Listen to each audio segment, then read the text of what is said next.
Howdy, everyone. I normally put these out on Wednesdays, but this week's going to be a bit strange. I'm traveling somewhere to give a talk on the state of the industry, so it's likely that I won't get the state of the industry one that I was going to do this week out until Friday. I don't want to give it before I give it to the group who sort of asked me to do it.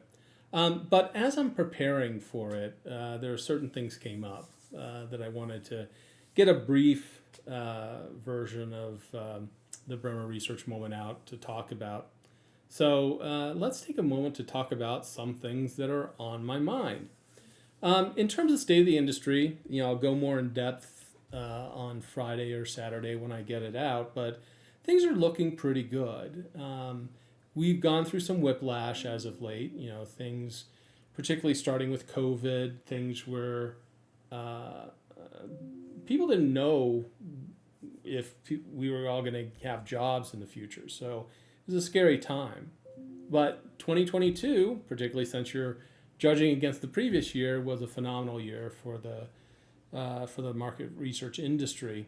23 though went back into uncertainty. So deals started not happening. You had smaller growth in many areas of the industry, and furthermore, you had lots of layoffs, and the layoffs were because of this uncertainty. People didn't know whether they're going to do okay or not.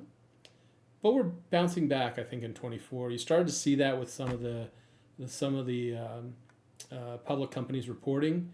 We saw that folks like Ipsos were up 8-9%. Others have been up as well. So it's good news for the industry.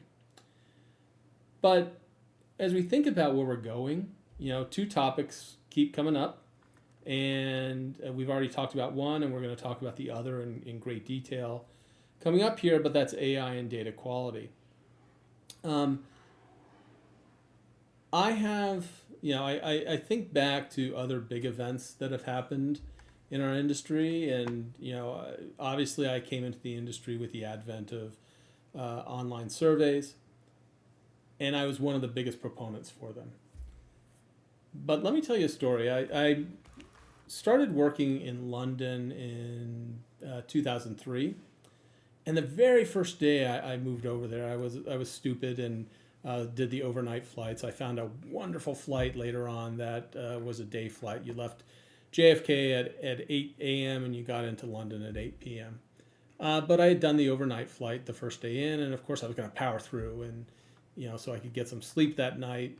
So I went into the office.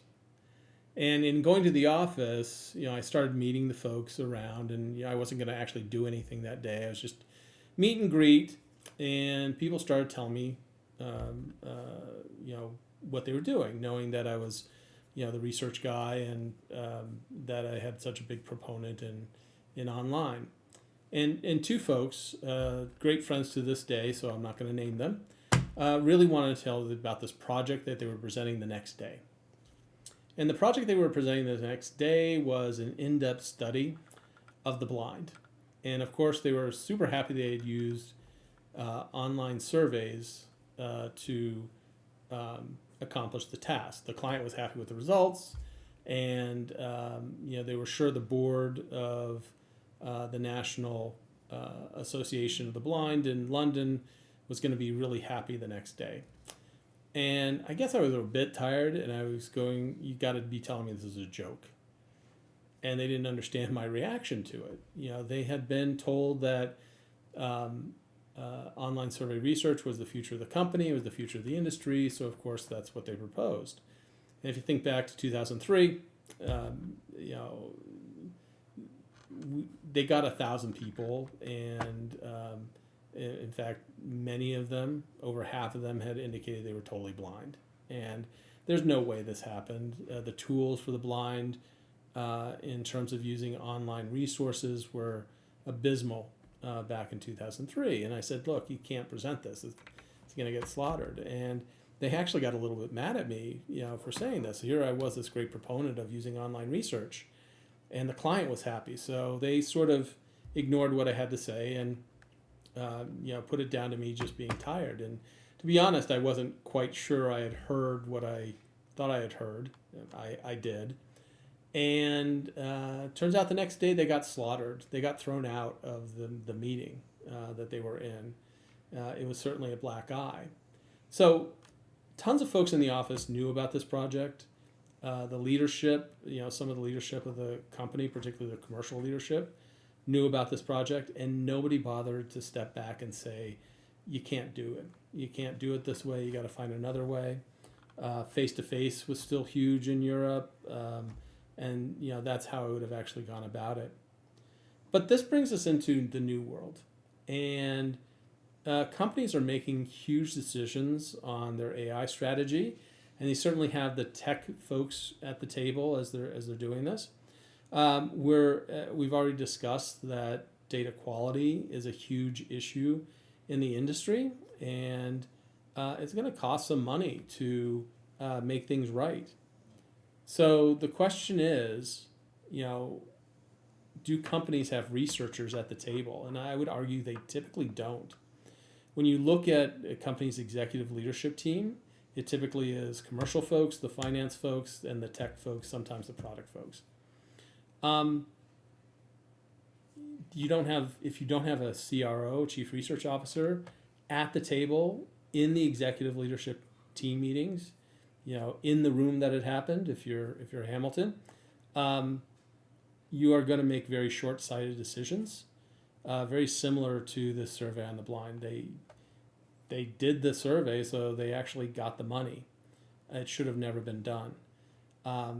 Researchers need a voice in the room when big decisions are being made, particularly on the application of AI and on data quality concerns. When it comes to AI, the tech folks are wonderful. We can't go there without them, but they don't understand the research consequences or the research usage. There's a lot of advantage to having researchers who can actually see the future in the space that we're in. I find it hilarious that we're in an insights world, and very few companies end up having a researcher, the core of their business, on the executive leadership team. So I think it's paramount that we change this, and that and we move forward in this way. Anyways, that's shorter than the rest have been. I'm aiming to get some more short ones in there. State of the industry will be much longer. So have a great one, and I'll talk to you on Friday.